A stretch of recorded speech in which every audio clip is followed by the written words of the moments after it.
I want to try playing a game with you. I'm going to say a word, and I want you to think to yourself or say out loud the first thing that comes into your head. So, Pesach. Most of you will have said matzah. Sukkot. Most of you will have said sukkah, decorations, arba minim, lulav, etrog, something like that. Rosh Hashanah. Most of you will have said shofar or dip the apple in the honey.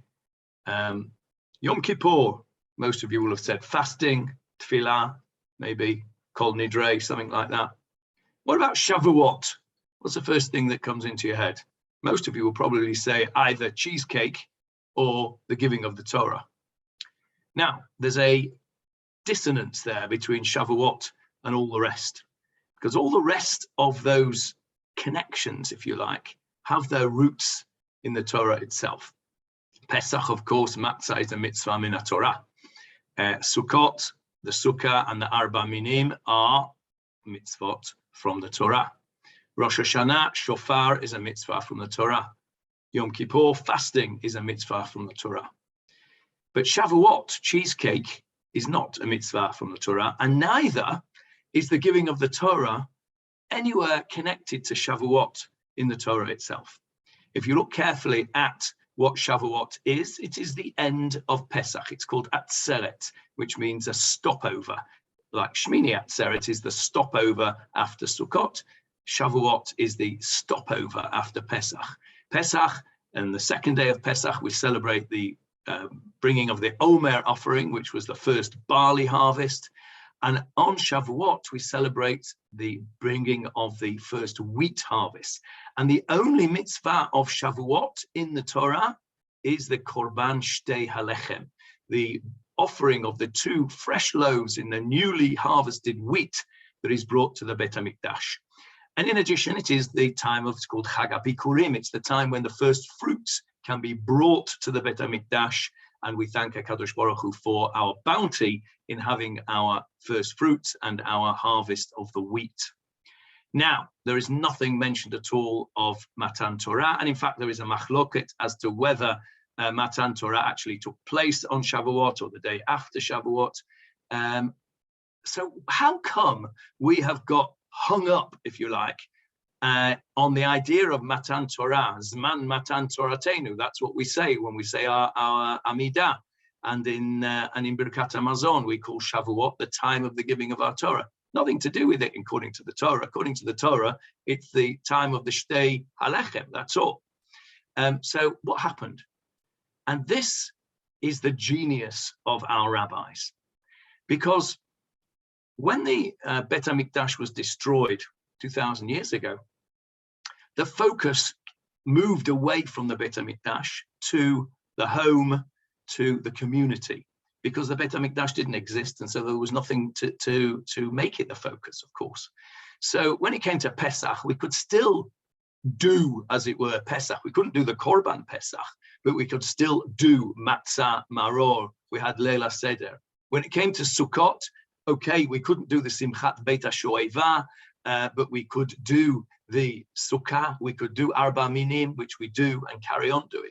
When it came to Rosh Hashanah, we had the shofar, which is not connected to the Bet HaMikdash. We could do that in our communities. But Shavuot, if we don't have a Bet HaMikdash, there's nothing left, because the Korban Shtei Halechem is what Shavuot was all about. The new wheat harvest, the new fruits, bringing the Bikurim. That was what Shavuot was all about. So without the Bet HaMikdash, Shavuot would have become lost completely. There was nothing to grab it to the attention of the people. And so the Chachamim, in their genius, said, okay, well, Matan Torah was around about this time, may even have been on Shavuot. Let's connect the two together. Let's make Shavuot Zman Matan Toratenu. And we've got something that we can hang on to in the time when we don't have a Bet HaMikdash, until such time when we do, and then we can go back to the original, which is to celebrate the Korban Shtei Halechem. So what they did was, they, in effect, manufactured this connection between Matan Torah, the giving of the Torah, and Shavuot, in order to preserve the festival of Shavuot. And they did a great job because we still have Chag Shavuot, even though it is, to be honest, the poor relation of the Shalosh Regalim. I remember as a kid in school, in my secondary school, which was not a Jewish school, there were many kids that didn't go to school on Pesach, certainly didn't go to school on Rosh Hashanah or Yom Kippur, maybe even not on Sukkot, but they all went on Shavuot. Shavuot was very much the poor relation of the Shalosh Regalim. But without this genius of the Chachamim to make it into Zman Matan Toratenu, and thereafter, of course, cheesecake, for all the various reasons that we eat cheesecake, was genius. And it was a piece of reform, if you like, with a small r, that the rabbis did. And this is a demonstration that the rabbis found it appropriate, and not only appropriate, but vital, to make the times of that they were living in relevant to the Torah relevant to the times, whilst remaining faithful to the Torah to the letter. The spirit had to be changed to match the times, because the Torah doesn't mention anything about Matan Torah, but they felt it absolutely necessary to connect these things and to make it the central focus of the Chag. So you can see that great rabbis had the ability, and they saw the need, and in fact the vital need, to use the modern world to make their Judaism relevant. Without them having done that, Shavuot would have been irrelevant beyond the destruction of the temple. And that has stood us in good stead for 2,000 years. And I mention this, of course, because, as many of you will know, this is something that I feel very passionate about, that we must remain steadfast in our connection to authentic Judaism.